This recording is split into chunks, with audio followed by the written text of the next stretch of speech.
ഞാൻ അവളോട് എല്ലാം സംസാരിച്ചു. അവൾക്കൊരു കുഴപ്പമില്ല. നിങ്ങൾ വെറുതെ. ആരും പറഞ്ഞു കുഴപ്പമില്ലാന്ന്?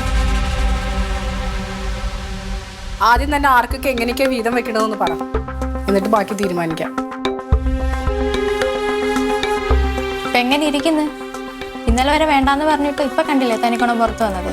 അയ്യോ, ഓരോരുത്തരും ഇങ്ങനെ തനിക്കുണം കാണിക്കാൻ തുടങ്ങിക്കഴിഞ്ഞാൽ പിന്നെ ഞാനായിട്ട് എന്തിനാ ബാക്കി വെക്കുന്നതെന്ന് വിചാരിച്ചിട്ടാ. മതി, നിർത്ത്. ആകെ 20 സെന്റ് സ്ഥലം. അതിൽ മുൻവശത്ത് 7 സെന്റ് മഞ്ജുവിന്, സൈഡിൽ 7 സെന്റ് ജയക്ക്, 6 സെന്റും വീടും മായക്ക്.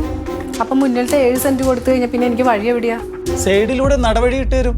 അത് സൈക്കിള് പോകാനുള്ള വഴി മതി എനിക്ക് വീടിന്റെ മുറ്റത്ത് കാറ് കയറ്റിടണം. അതിന് നിനക്ക് കാർ എവിടെ? എന്തെങ്കിലും ഞാൻ ഒരു ദിവസം കാറ് വാങ്ങിക്കുമല്ലോ. കാറ് പിന്നെ നിങ്ങളുടെ ഈ പുച്ഛച്ചിരി വേണ്ട. നിന്നെയൊക്കെ പഠിപ്പിച്ച് ഈ നിലയിൽ ഇരുത്താമെങ്കിലേ എനിക്ക് കാറല്ല അതിന് മുകളിൽ ചെയ്യാൻ പറ്റും. അവളുടെ ഒക്കെ ഒരു പുച്ഛം.